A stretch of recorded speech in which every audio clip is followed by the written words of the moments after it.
Hello everyone, this is Benjamin from English Classes Online. You are welcome to today's video. Today we are looking at story writing for West African Senior School Certificate Examination and National Examinations Council Senior School Certificate Examinations. We want to look at a sample answer.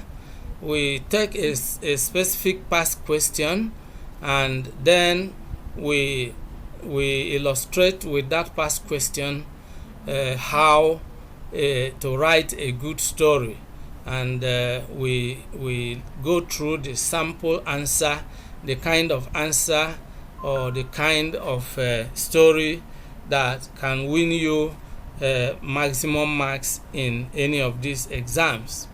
Now we need to understand that questions on story writing in Wassce or Neco Ssce are usually idiomatic in nature.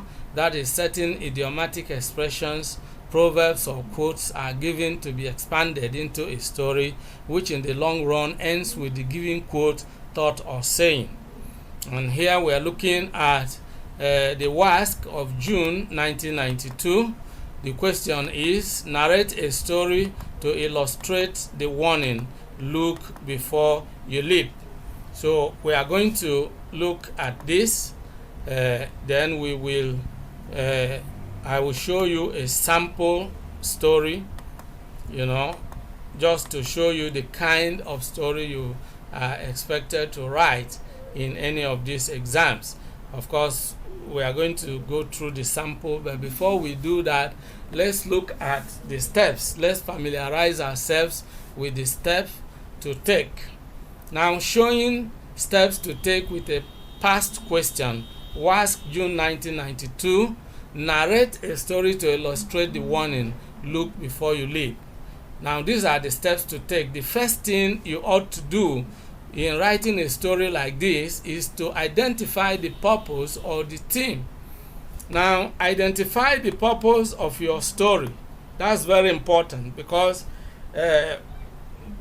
everything has a purpose. Even when you write a story, it should have a purpose. A story without a purpose will be boring. Think about the given topic. Look before you leap.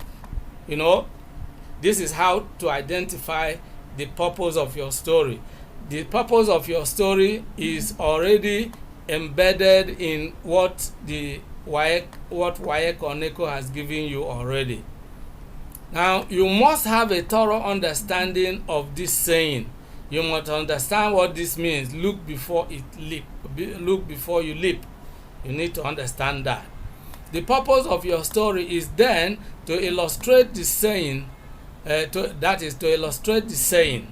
to support the advice that somebody should consider the possible results or dangers of something before doing it. Look before you leap gives you a picture of, two actions, looking and leaping. Leaping has to do with jumping, It could be jumping into the river, it could be jumping into a pit, it could be just an action, taking an action, That's just what it means. Before doing something, you need to consider the possible results or the dangers involved in it. Now, having identified the purpose of your story, the second thing is to identify the experience. The experience itself is the story, because every story is about a given human experience. So if you discover a specific experience, it gives you the story right away. So identify the experience you want to write about. Having decided on the purpose of your writing, the next thing is to invent a story. It is better to base the story on your personal experience. It's not compulsory. It has to be something you personally experience. It could be incidents you have witnessed, heard, or read about. All right?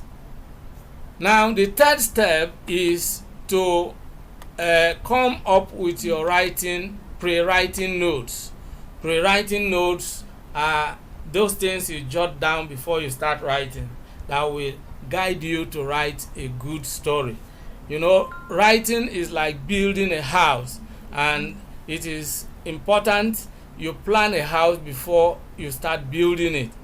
You cannot just start building a house, otherwise as you start building it, you discover that you have situated the sitting room where the kitchen should be, or you have situated the toilet where the balcony should be, and all that. So but if you plan everything out, then you can start building, and all the various parts of the house will fall into place. That's how a story is.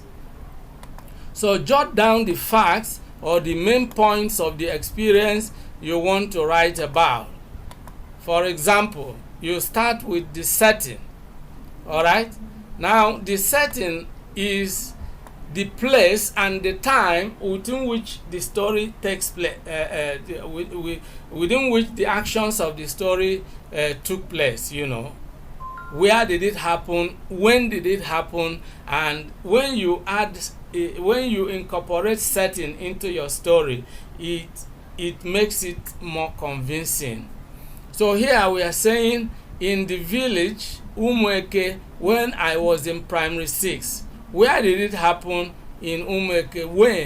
When I was in primary 6. Probably the writer is now sitting his or her WAEC exam. So it happened long ago when the writer was in the primary school. Okay? Alright, so let's look at other things that we ought to consider, other steps we need to take. Then the next thing will be the characters. The characters refer to the agents, persons that, carried out the actions of the story. Who did what and whom did what happen to, So that is exactly what characters are all about. So we are putting Uncle Onyiro as a major character here. Ogun and Ajonwa, these are Uncle Onyiro's sons. Then we have fishermen, and then we have my mother and I. These are the characters involved in the story. Alright? Then the plot here refers to the arrangement of the events in the story. What happened and how did it happen? That's what the plot is all about. I accepted Ogu's offer to teach us, Ajonwa and I, how to swim in the great river. But when I dived into the river, he abandoned me to drown. You see, this is exactly the plot. I had swallowed a lot of water and was already drowning when 3 fishermen in a boat rescued me. You see the story, the movement of the plot. You have to look at how the incident took place, the movement to the river, who brought the idea, who were involved in going to the river, how did this guy get himself into jumping into the river and all that. So that is the plot. Then another very important aspect of the story is the conflict. All right? The conflict. The conflict is a very important aspect of the story, because a story without conflict will be too boring to read. The reader will soon drop it because it's boring. It is the conflict that creates suspense and keeps the reader reading, because the reader wants to know what is going to happen next. So here our conflict is based on certain underlying rivalry or enmity, if you like. My mother, a widow, had a conflict with Uncle Onyiro, who wanted to take over my father's property. I was the only son of my father and a barrier to Uncle Onyiro's ambition. Uncle Onyiro's son, Owu, deceived me into jumping into the great river, and then he abandoned me to drown. Now, that is the conflict. That is the conflict. All right, so then the theme is equally of critical importance. In fact, the theme is of central importance to this story, because that is the anchor, you know, that is the anchor, that is the spotlight, that is exactly the rock upon which the examiner has asked you to build the story. He said you should write a story that illustrates the warning, look before you leap. And we have already considered and identified the purpose. So the purpose of your story is about illustrating this saying. That makes the theme very critical. And so we look at this theme. The theme gives us the morale of the story. I mean the morale of the story. It has to do with what lesson about life does one learn from this story. I had that bitter experience because I dived into the great river without considering the consequences of my action. This incident clearly illustrates the warning, look before you leap. So in writing a story like this, it is always proper that even the last sentence of your story will end with this particular warning. That's the right way to create your theme and make it very glaring. Okay, so that's exactly we have come to the end of what the steps to take. So let's go back to the beginning. Of course, we have seen the question, narrate a story to illustrate the warning, look before you leap. So now we are going to look at a sample of our story. Now, this is the sample of our story. And look before you leap. You can see here that a story begins with the title. You know, just like every book must have a title. If you are writing an article, it has to have a title.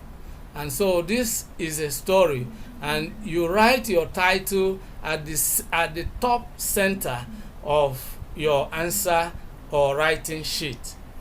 And there are two ways of presenting your title, and one of them is to write everything in capital letters, as I have done here.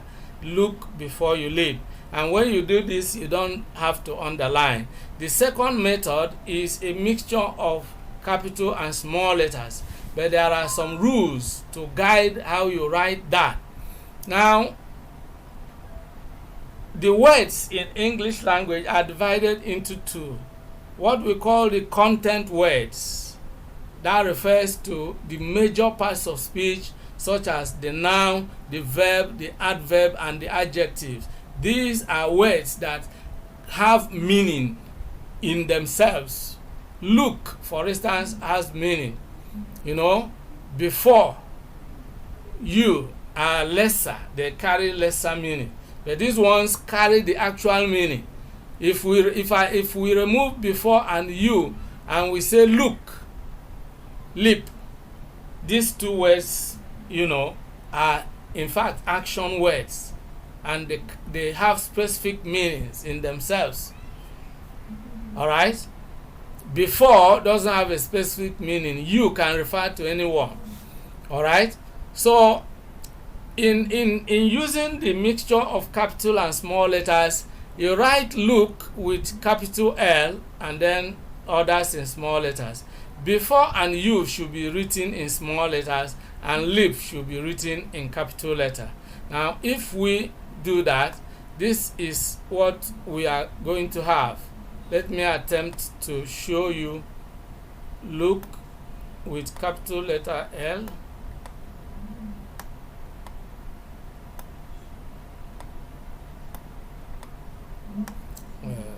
Please, just, this is not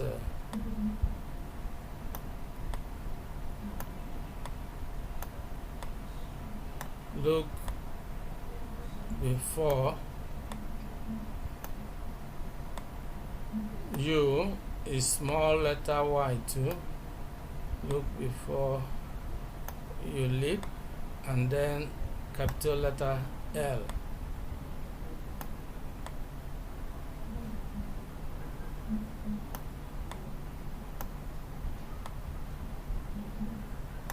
Okay, let's assume we have something like this, and then you underline. Okay, this is not perfect, but let's just to give you idea of what you are expected to do. All right, so when you use small letters, you underline. When you use capital letters, you do not underline, and that's what we have done. I always advise my students to use this method, which I call the total capitalization method, because once you write everything in capital letter and you do not underline, you won't lose marks. The other one, if you break the rules, you lose some marks. Now, having said that, the next thing after your title is your introduction, and your introduction is contained in your first paragraph. Your introduction is a very critical aspect, because it is in this first paragraph you capture the attention of the reader. If your first paragraph doesn't make sense, the reader may decide not to read the story. So you must come up with a very interesting first paragraph. All right, so let's look at how we did it here. Some young people are both gullible and impulsive. A gullible person is somebody who believes everything that others tell them. And someone who is impulsive is someone who acts on impulse, who acts on feeling, who does things, based on sentiment, if you like. They believe everything their friends tell them, and they act without thinking carefully about the possible results of their action. As the elders often say, a rat which dives with the lizard into the river will not be able to swim out when the lizard swims out. You see, you can use a proverb to add color and flavor to your story, because a proverb paints a picture in the mind of the reader, which helps to, increase the reader's interest. Like the proverbial rat, a gullible and impulsive person usually gets into trouble before realizing that he should have been more cautious. You see, your first paragraph has laid the foundation for the kind of story you want to tell. The first paragraph gives the reader the idea of what your story is going to be about. And of course, that has given more clue to the warning, look before you leap. Then we now begin our story in paragraph 2. As a young boy in primary 6, I believed whatever my friends and classmates told me and acted without considering the consequences. Along the line, I learned from bitter experience that one should look before one leaps. My father died when I was 3 years old, and I was his only son. My mother, a widow, was not in good terms with my uncle Onyiro, who wanted to take over my father's property. Being my father's only son and heir, I was the only reason Uncle Onyiro could not, by tradition, take over my father's possessions. My mother used to tell me some of the issues she had with my uncle, and she often warned me to beware of him and his sons. All right? One evening, Ajonwa came to our house and informed me that his elder brother Ogun was going to teach him and some of our friends how to swim on the great river.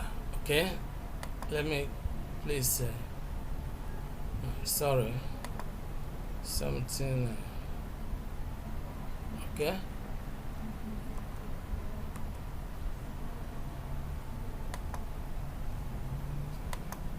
All right, okay.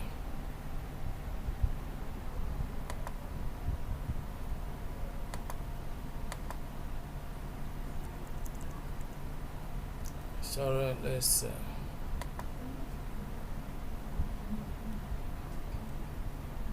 okay.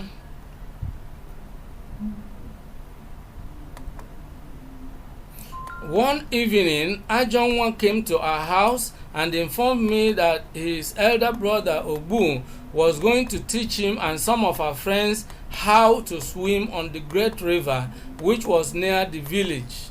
Ajonwa was my classmate, and he and Obu were the sons of my uncle Onyiro. In my village, Umeke, children were forbidden from going to swim on the great river. We could go to the stream in the boundary between Umeke and Umuago because it was not as deep and dangerous as the great river. Alright? Okay, so the story continues on the next page.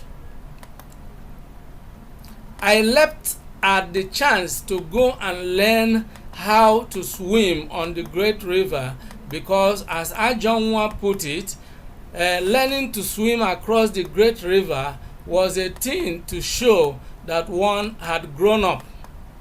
My mother was not at home, for she had gone to stay with her younger sister who had just been delivered of a child. When Ajonwa and I were going towards the great river, I thought we were going to meet some of our friends whom he had said would also be there. To my surprise, we met only Obu waiting for us near the river. Where are Chinede, Oku, and Chiji? I asked Ajonwa after greeting Obu. I thought they would be here even before us, replied Ajonwa. They were about to leave the village square when I left them in order to come and inform you. We can start doing something before they arrive, Obu suggested. As we stood on the bank of the river, Obu gave us instructions on how to dive into the river and what to do to remain afloat. He said he would guide us and help us to swim back to the bank. He asked us to watch him dive in, after which we should dive in as well. After that, he dived in and started swimming around on the river near the bank. Ajonwa dived in, and Obu swam him and helped him to be afloat on the river. When I dived in, I realized that Obu was already swimming away with his younger brother. I struggled with my hands and legs, but I was finding it extremely difficult to swim. I was soon swallowing water and did not know where I was anymore. Okay, let's get to the next page. That was all I could remember when I regained consciousness around midnight inside a hut where I was surrounded by anxious-looking strangers. At last, I learned that I was in Umuakogu, a village across the river. I listened to their account of how I was rescued by 3 fishermen whose boat got to the spot where I was drowning. 2 of them dived into the water and saved me from drowning, guided me into the boat, and took me to the village. I was unconscious for several hours until the water that filled my stomach was forced out through the mouth and nose. The next morning, these kind fishermen ferried me across the river and asked me to go home and tell my parents what happened and how God has used them to rescue me. They want me to be very careful and never to jump into the river for whatever reason. My mother was shocked when she heard what happened, and she shed tears of joy because I had come out of it alive. She later reported the matter to the council of elders, who looked into the matter and decided that Uncle Onyiro and his wicked children should be ostracized. The elders also sent a delegation to thank the kind fishermen at Umuakogu.